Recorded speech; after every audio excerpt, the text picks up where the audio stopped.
Талаш шаарынын аймагында 17, 18, 19 май күндөрү табигый жана техногендик мүнөздөгү өзгөчө кырдаалдар коркунучу катталганда жарандык коргонуунун аракеттерин текшерген командалык штабтын машыгуусу жыйынтыкталды. Анда жарандык коргонуунун башкаруу органдарынын биргеликте аткарган аракеттери, даярдыгы каралды.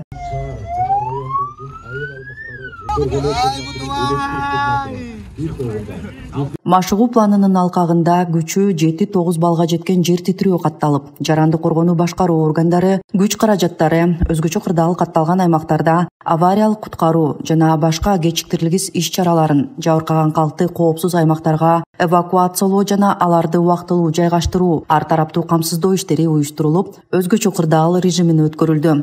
Шаардык жарандык коргонуу 12 кызматы барды жабыркагандарга жардам көрсөтүүгө даяр.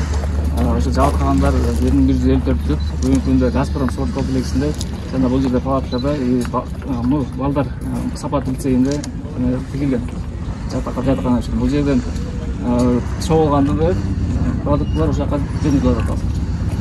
Тамак аш жетиштүү элеби? Жетиштүү. Өзүңөрдүн канча акча каражат каралды мэрия тарабынан? Мэриядан бизден 500 000 каралган. 500 000 каралган. Жетиштүү, э? Жетиштүү. Калктуу конуштарда жабыркаган турак үйлөр, кыйроого алып келген жер титирөөнүн кесепеттерин жоюу үчүн жарандык коргонуу түзүмдөрү ишке тартылды.